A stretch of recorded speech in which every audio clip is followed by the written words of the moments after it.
Friends, welcome you again. Due to some technical problem, actually, I have not completed my last video.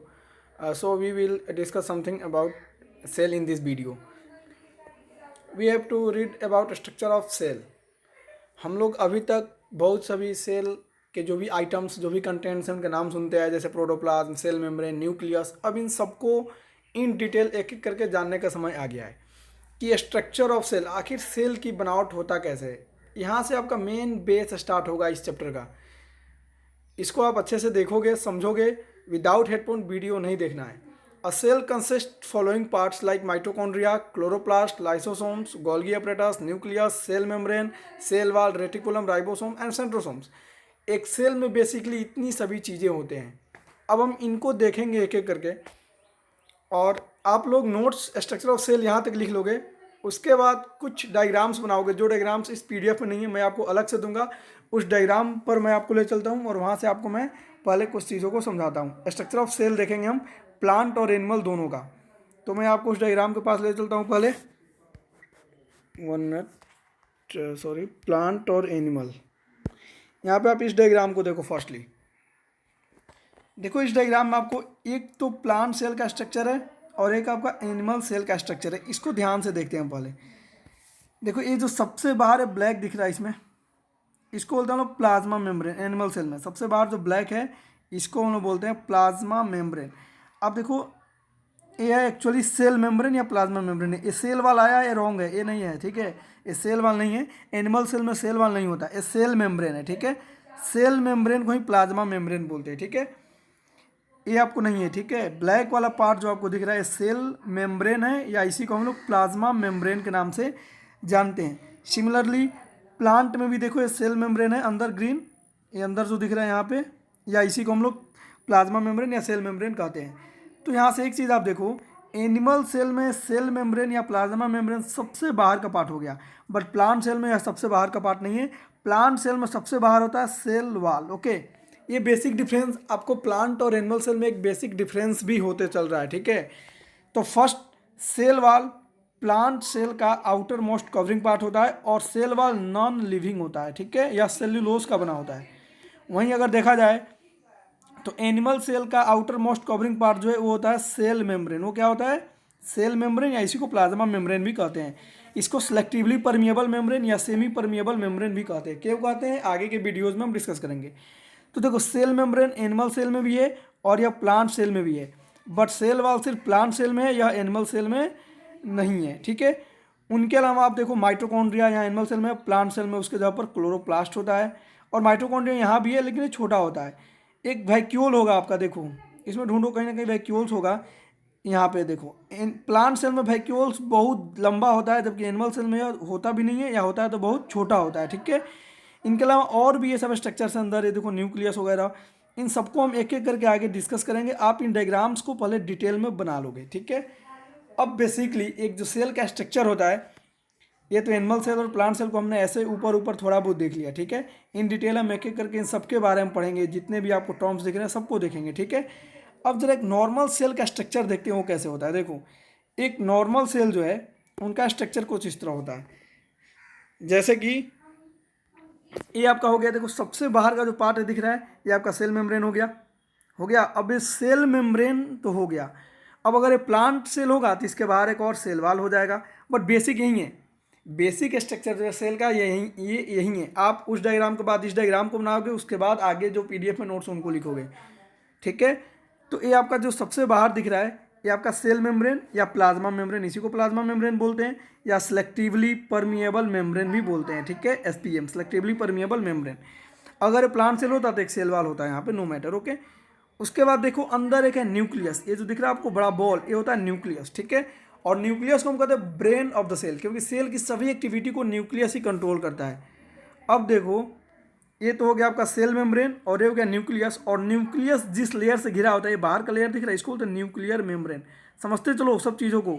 सबसे बाहर cell membrane और ये हो गया nucleus, और न्यूक्लियस जिस लेयर से घिरा है उसको बोलते हैं न्यूक्लियर मेम्ब्रेन। अब ये सेल मेम्ब्रेन और न्यूक्लियर मेम्ब्रेन के बीच में जो लिक्विड दिख रहा है आपको ब्लू कलर का, इसको बोलते हैं हम आपको साइटोप्लाज्म। इसको हम क्या कहते हैं? इसको बोलते हैं साइटोप्लाज्म। ये जो है आपको देखो, ये साइटोप्लाज्म दिख रहा है यहाँ पे, ये पूरा लिक्विड ये साइटोप्लाज्म हो गया, ठीक है। इट मीन्स सेल मेम्ब्रेन और न्यूक्लियर मेम्ब्रेन के बीच का जो लिक्विड है इसको बोलते हैं हम लोग साइटोप्लाज्म, ओके।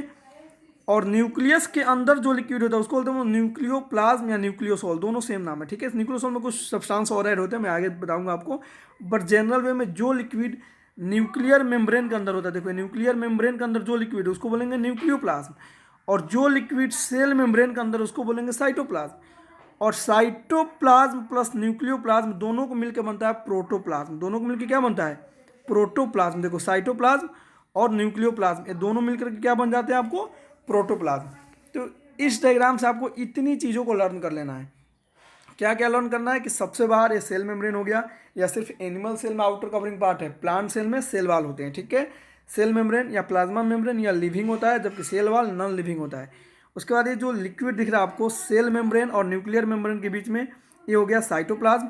न्यूक्लियस के अंदर जो लिक्विड है ये हो गया न्यूक्लियोप्लाज्म, और न्यूक्लियोप्लाज्म और साइटोप्लाज्म दोनों को मिलकर के हम बोलते हैं प्रोटोप्लाज्म, प्रोटोप्लाज्म, ओके। अब हम अपने मेन नोट्स पे आते हैं। आप इन दोनों डायग्राम्स को जरूर बनाओगे, उसके बाद ही कोई वर्क करोगे। मेन नोट्स पे हम आते हैं, सॉरी, आपका जो मेन नोट्स था वो रहा ए।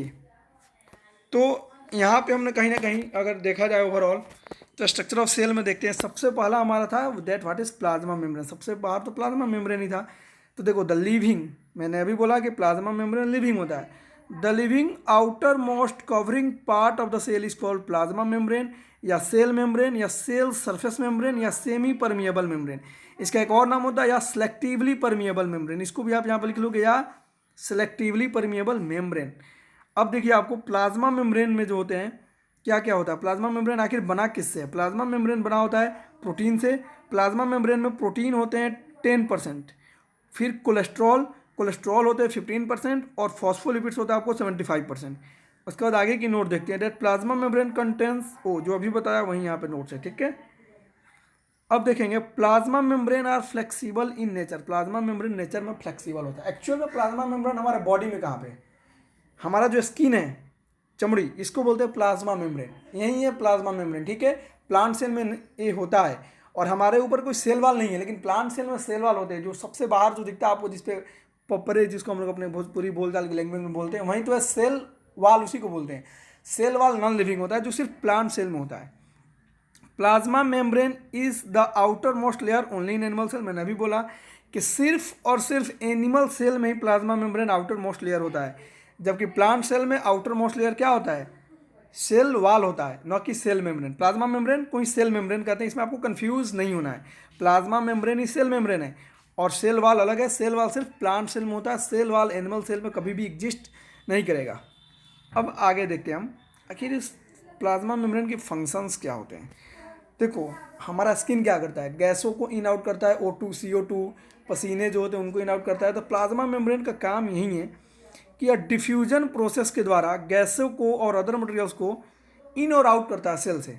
देखो plasma membrane helps in the diffusion of gases and other materials in and out. देखो इसीलिए बोलता हूँ नोट्स आप पहले मत लिखो, यहाँ पे इन छुटा हुआ है, in and out from the cell, so it is called selectively permeable membrane. अब इसको सेलेक्टिवली हमने क्यों कहा, तो देखिए ये कुछ सिलेक्टिव मटेरियल्स को ही इन और आउट होने देता है, जैसे गैसेस, पसीने, ये सब। ऐसा नहीं कि ब्लड इससे इन आउट होगा, तो सिलेक्टेड मटेरियल्स को इन आउट करता है, इसीलिए हम उसको सिलेक्टिवली परमिएबल बोलते हैं। अच्छा ब्लड, ऐसा नहीं कि हम काट दी इसको तब बोले ब्लड तो आ रहा है, तो दैट इज डिफरेंट थिंग। हम हेल्दी स्किन पे कैलकुलेशन करते हैं, ठीक है। वो एक्सीडेंट हो गया तो एक्सीडेंट को हम लोग नॉर्मल साइंस की लॉजिक में ऐड नहीं करते हैं, ठीक है। और सेमी परमिएबल क्यों बोलते हैं, क्योंकि आंशिक रूप से, ऐसा नहीं कि पसीने आ रहे हैं तो पूरा वाटर हमारे बॉडी से बाहर नहीं आ सकता, कुछ कुछ ही आती है, इसलिए बोलते हैं सेमी, नॉट फुल, ओके।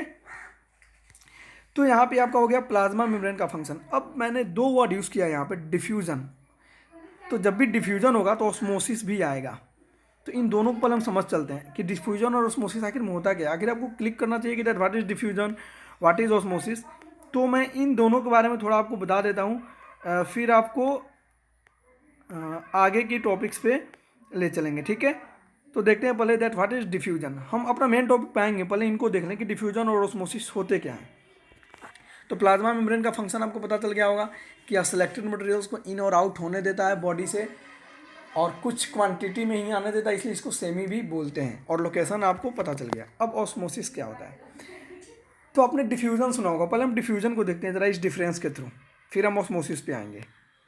देखो डिफ्यूजन क्या है, diffusion can takes place only in gases. Actual में क्या होता है, जब हम डिफ्यूजन होता है, जैसे कि आप अगरबत्ती को जला दो किसी रूम में, ठीक है, तो वह अगरबत्ती की स्मेल धीरे धीरे पूरे रूम में फैल जाता है, ठीक है, तो वह जिस प्रोसेस से फैलता है उसको हम बोलते हैं डिफ्यूजन। तो diffusion takes place only in gases. लेकिन ऑस्मोसिस जस्ट उसका अपोजिट होता है। देखो, the process of transfer of water molecules from a region of higher concentration to lower concentration of water is called osmosis. कहने का मतलब ये है कि एक ऐसा प्रोसेस जिसमें वाटर का ट्रांसफ़र होता है हायर रीजन से, हायर कंसंट्रेशन में गाढ़ापन। जैसे कि अगर मान लो यहाँ पे हम दो वाटर रख दिए, ठीक है, तो जिसमें वाटर ज़्यादा होगा उसमें से वाटर लोअर की तरफ आएगा, इसी को बोलते हैं ऑस्मोसिस, ठीक है। तो जो वाटर का ट्रांसफ़र होगा higher level of water to lower level of water is called osmosis. Osmosis is a purely mechanical diffusion process. अब डिफ्यूजन क्या है, गैसेस का जो ट्रांसफर होता है। मैकेनिकल मीन्स इसमें किसी फोर्स की नीड होती है, ठीक है। During osmosis cell absorb water without spending any amount of energy. Note होते हैं, जब भी ऑस्मोसिस होता है तो कोई भी सेल बिना एनर्जी को स्पेंड किए एनर्जी को गेन कर सकता है, ठीक है। ऑस्मोसिस को हम समझ सकते हैं बिल्कुल ईजिली तरह से। इसको पहले सॉल्यूशंस को देखते हैं तो वहाँ से ऑस्मोसिस पता चलेगा। जैसे आप देखो, जो लाश होता है, एक डेथ बॉडी को अगर हम पानी में फेंक दे तो वो नहीं फूलेगा, लेकिन लाश को फेंक दे तो फूल जाएगा। क्यों? ये होता है ड्यू टू ऑस्मोसिस। ओके, क्यों? अगर एक लिविंग बॉडी वाटर में जाता है तो वाटर का कंसंट्रेशन हमारे बॉडी में ज़्यादा होता है, एक लिविंग बॉडी में, और जो वाटर है वहाँ पे, जिस वाटर बॉडी में, पॉन्ड में या लेक में हमें, तो वहाँ पे वाटर का कंसंट्रेशन हमारे बॉडी के कंसंट्रेशन से कम होता है, यानी हमारे में हाइयर हो गया, तो वाटर का फ्लो हाइयर टू लोअर होगा। मैंने अभी बोला ऑस्मोसिस में, तो हमारे बॉडी से वाटर उसमें जाएगा, इसलिए हमारा बॉडी फूलेगा नहीं। लेकिन जब बॉडी डेथ कर जाता है तो उसके कुछ समय बाद हमारे बॉडी का वाटर कंसंट्रेशन कम होता है, और जिस तालाब में या जिस नदी में हम लोग हैं वहाँ पर वाटर कंसंट्रेशन तो कांस्टेंट है। तो अब यहाँ पे वाटर कंसंट्रेशन ज़्यादा हो गया, तो इससे जो है वाटर हमारे बॉडी में इंटर करना शुरू करता है, और इसलिए एक लाश जो है वो फूल जाता है। तो लाश का फूलना, डेथ बॉडी का इन्फ्लेट हो जाना, this is the example of osmosis. Osmosis में जो नोट है यहाँ पे कि during osmosis process cell absorb water without spending any amount of energy. अब हमारा सेल ऑस्मोसिस कब किया? जब हम मर चुके हैं, जब हम पानी में, कोई डेथ बॉडी है तो डेथ बॉडी के पास क्या है, कोई एनर्जी होगा? नहीं होगा। तो जब यहाँ पर ऑस्मोसिस हुआ तो क्या कोई एनर्जी की नीड पड़ा? नहीं पड़ा। अब हम देखते हैं ऑस्मोसिस सॉल्यूशन को। देखो ऑस्मोसिस सॉल्यूशन क्या होता है। वे सॉल्यूशन जिसमें ऑस्मोसिस होता है उसको ऑस्मोसिस सॉल्यूशन कहते हैं। ये तीन तरह के होते हैं, हाइपोटोनिक, हाइपरटोनिक और आइसोटोनिक सॉल्यूशन। अब देखते हैं जरा हाइपोटोनिक सॉल्यूशन क्या होता है, देख लो आप। If the amount particle is less than inside the cell membrane and the amount of water, देखो इफ द, यहाँ पे देखो, if the amount of water particles हो गया, लड़का मिस किया है। If the amount of water particles is less inside cell membrane and the amount of water particles is more extremely to cell membrane. अगर मान लो आपका एक सेल मेम्ब्रेन हो गया, ठीक है, और एक यहाँ पे बाहर का रीजन हो गया, ठीक है, तो यहाँ पे क्या है, amount of water is less inside the cell membrane. अगर इस सेल मेम्ब्रेन के अंदर वाटर कम है, ठीक है, यानी हमारे बॉडी, सेल मेम्ब्रेन में कोई बॉडी होगा, और अगर बाहर वाटर ज़्यादा है, समझो ज़रा ध्यान से, ऐसा सॉल्यूशन जिसमें सेल मेम्ब्रेन में वाटर कम है और बाहर की तरफ वाटर क्या है, ज़्यादा है, तो यहाँ पर हाइयर कंसंट्रेशन नहीं हो गया और लोअर कंसंट्रेशन नहीं हो गया, तो पानी यहाँ से सेल में इंटर करेगा। तो ऐसे सॉल्यूशन को हम हाइपोटोनिक सॉल्यूशन कहते हैं। यानी हाइपोटोनिक सॉल्यूशन में क्या होगा, cell membrane then will give water and its size increases. इस कंडीशन में क्या होगा, सेल का साइज जो होगा वो इंक्रीज कर जाएगा। देख लो यहाँ पे, the amount of water particle is more extremely to cell membrane then cell will gain water, cell water को गेन करेगा and its size increases, such solution is called hypotonic solution. यानी जैसे कि मान लो एक कंटेनर हो गया, ठीक है, आप उसमें पानी रख लो और किशमिश को डाल दो, ठीक है, आप देखना वो किशमिश फूल जाता है। इसका मतलब क्या हुआ, इधर वाटर कंसंट्रेशन ज़्यादा है और इधर वाटर कंसंट्रेशन क्या है, कम है। तब तो हाइयर कंसंट्रेशन से लोअर कंसंट्रेशन की तरफ पानी जाएगा, वाटर जाएगा और किशमिश को फुला देगा। किशमिश एक बॉडी हो गया, उसमें भी सेल मेम्ब्रेन है, ठीक है, जो बाहर का झिल्ली होता है वहीं तो है सेल मेम्ब्रेन। तो ऐसे सॉल्यूशन को हाइपोटोनिक सॉल्यूशन बोलेंगे। तो यहाँ से एमसीक्यू क्या बना कि अगर हाइपोटेनिक सॉल्यूशन में किसी सेल को डालेंगे तो उसका साइज बढ़ जाएगा। क्यों? क्योंकि उसमें वाटर इंटर करेगा।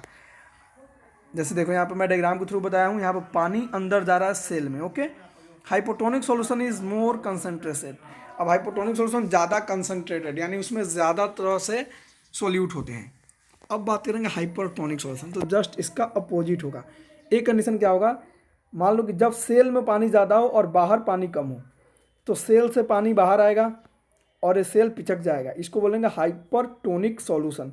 जैसे देखो यहाँ पे पानी बाहर जा रहा है, तो इस कंडीशन में हमारा जो, अगर इसका एग्जांपल देखें, आप क्या करना, पानी ले लो और उसमें चीनी डाल दो, ये नमक डाल दो, ठीक है, और उसमें किशमिश डाल दो, आप देखना किशमिश पिचक जाएगा आपका। ऐसा क्यों हुआ, क्योंकि यहाँ पे किशमिश के अंदर जो वाटर है वो ज़्यादा रहेगा और ये बाहर निकलेगा और किशमिश पिचक जाएगा। तो ऐसे सॉल्यूशन को बोलेंगे हाइपरटोनिक सॉल्यूशन। तो हाइपरटोनिक सॉल्यूशन लेस डिल्यूट होता है। अब बात करेंगे आइसोटोनिक सॉल्यूशन की। तो एक ऐसा भी कंडीशन आ सकता है कि नौ पानी अंदर जाए नौ पानी बाहर आए, तो ऐसे सॉल्यूशन को आइसोटोनिक सॉल्यूशन बोलेंगे। If the amount of water inside the cell membrane is equal to the amount of water externally to the cell membrane, then it is called isotonic solution. तो हमने तीन तरह का सॉल्यूशन देख लिया, isotonic, hypertonic और hypotonic. आप video को बार बार जब सुनोगे तो आपको समझ में आ जाएगा सारी बातें, ठीक है। अब देखते हैं, every solution after osmosis converted into isotonic solution, यानी कि इसको समझते हैं। जैसे मान लो लाश है, लाश किसको मार के मैंने पानी में फेंक दिया, तो वो फूलता है, कुछ समय बाद वो फूलना बंद कर जाएगा। ऐसा नहीं कि फूलते फूलते फट जाएगा, ऐसा नहीं होता है। ये कब हुआ, जब इसके अंदर पानी जाते गया, चलते गया चलते गया, एक समय ऐसा आएगा कि इसके अंदर जितना वाटर का कंसनट्रेशन है वहीं बाहर भी हो गया। तो ऑस्मोसिस के बाद जितना भी सॉल्यूशन है वो सब आइसोटोनिक ही हो जाता है। अब यहाँ पर डिफ्यूजन और ऑस्मोसिस में मैं डिफरेंस लेकर आया हूँ। डिफ्यूजन आपने लोअर क्लासेस में किया होगा, इसलिए मैं इस पर ज़्यादा जोर नहीं दे रहा। फिर भी अगर डाउट हो तो आप कमेंट करना। डिफ्यूजन सिर्फ गैसेस में होता है। Diffusion can takes place in any medium. Diffusion actually हर मीडियम में तो होते हैं, बट ज़्यादातर गैसेस में होता है, मेरा मतलब ये है। ये सॉलिड में भी होते हैं, जैसे स्टील, जिसमें लोग खाना खाते हैं स्टील के बर्तन में, वह भी एक अलॉय है जो कि डिफ्यूजन प्रोसेस फैक्ट्रीज में उनको बनाया जाता है।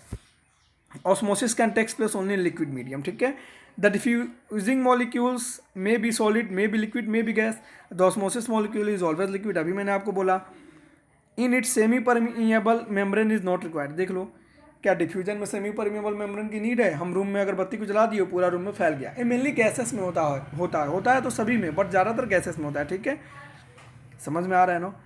तो इसलिए यहाँ पे डिफ्यूजन के लिए कोई सेमी परमिएबल मेम्ब्रेन नहीं चाहिए, लेकिन ऑस्मोसिस के लिए चाहिए। सेमी परमिएबल मेम्ब्रेन का मतलब एक बॉडी चाहिए। Semi permeable membrane cell membrane वो कब होगा? जब एक ऑर्गेनिज्म रहेगा, चाहे वो प्लांट हो या एनिमल हो। The rate of diffusion is faster, obviously the rate of osmosis is slower. एक अगरबत्ती की सुगंध जितना जल्दी आ सकता है उतना तेजी किशमिश या लाश फूल नहीं सकता या पिचक नहीं सकता। Diffusion is directly proportional to the temperature, यानी टेम्परेचर बढ़ने से डिफ्यूजन बढ़ता है, जबकि ऑस्मोसिस कुछ सर्टेन लिमिट तक ही टेम्परेचर के साथ बंधा हुआ होता है, ठीक है। ए मीडिएटेड ट्रांसपोर्ट आप बाद में लिखोगे, इनको हम बाद में देखेंगे, ठीक है। और इंडोसाइटोसिस, फैगोसाइटोसिस, इनको हम अभी देख लेते हैं एक्चुअली, उसके बाद से सेल वाल पे आएंगे।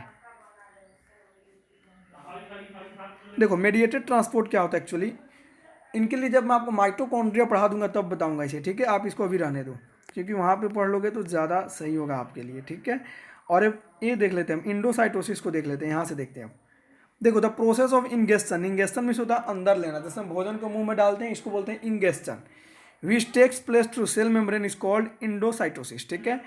यानी जब कोई चीज़ सेल मेम्ब्रेन के थ्रू बॉडी के अंदर जाएगा तो उसको हम इंडोसाइटोसिस बोलते हैं। या दो तरह के होते हैं, फैगोसाइटोसिस और होता है पोटोसाइटोसिस।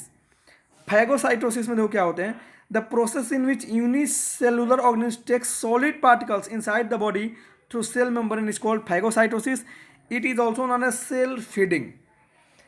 देखो, जब कोई सेल अपने अंदर कुछ भी लेगा तो उसको इंडोसाइटोसिस बोलेंगे। इंगेशन का मतलब होता है कुछ अंदर लेना, ठीक है। The process of ingestion which takes place through cell membrane, यानी प्लाज्मा मेम्ब्रेन, उसी को हम इंडोसाइटोसिस बोलेंगे।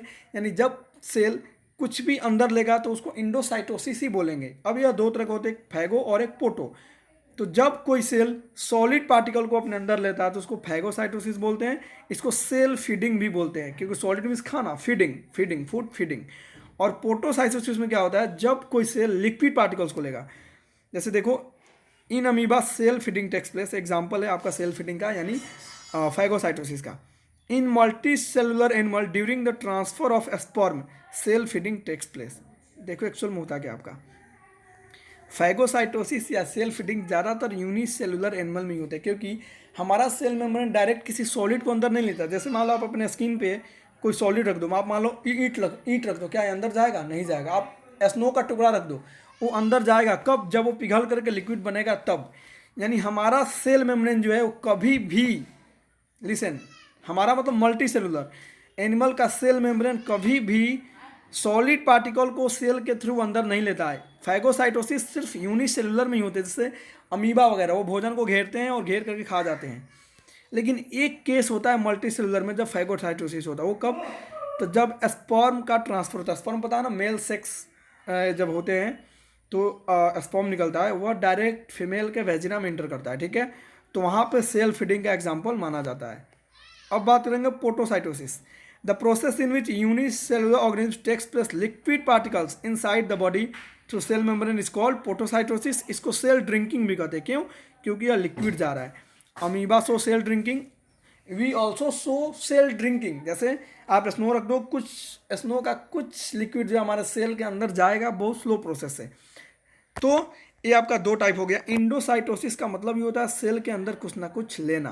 तो ये दो तरह का होगा, एक फैगोसाइटोसिस जब सॉलिड को लेंगे तो फैगोसाइटोसिस, जब लिक्विड को लेंगे तो पोटोसाइटोसिस।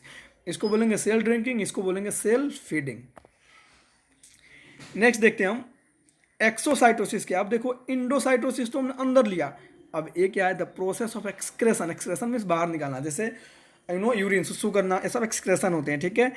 Undigested food particles out from the body through cell membrane is called exocytosis. जैसे removal of toxic substance from the body falls in the category of exocytosis. जैसे पसीने आते हैं, अब पसीना का बाहर आना है, एक्सोसाइटोसिस है। यानी हमारे सेल मेम्ब्रेन के अंदर दो टर्म हुए, एक इंडोसाइटोसिस जिसके अंतर्गत हमने किसी भी पार्टिकल को अंदर लिया, सॉलिड को अंदर लिया तो फैगोसाइटोसिस, लिक्विड को अंदर लिया तो पोटोसाइटोसिस, और एक हो गया आपका एक्सोसाइटोसिस। इसमें क्या करेंगे हम? किसी भी एक्सक्रेटरी आइटम्स को बाहर निकालेंगे, जैसे स्वेट्स हो गए, यूरिन्स हो गए, ये सब, ठीक है। तो सेल मेम्ब्रेन या प्लाज्मा मेम्ब्रेन या सेमी परमिएबल मेम्ब्रेन या सेलेक्टिवली परमिएबल मेम्ब्रेन को इन डिटेल में हमने देखा, उनके डायग्राम्स को देखा, nucleus, nuclear membrane, protoplasm, cytoplasm, ये सब हमने देखा, ठीक है। आप डायग्राम को डिटेल में अच्छे से बनाओगे, वेल मेंटेन करके, पेंसिल, एच पेंसिल की सहायता से, ठीक है। और यहाँ तक आपको जो डाउट हो आप कमेंट बॉक्स में हमसे पूछ सकते हो। आगे की वीडियो में हम सेल वॉल पे डिस्कशन करेंगे और उसके बाद आगे की जो टॉपिक्स हैं उनको देखेंगे। Okay, thanks.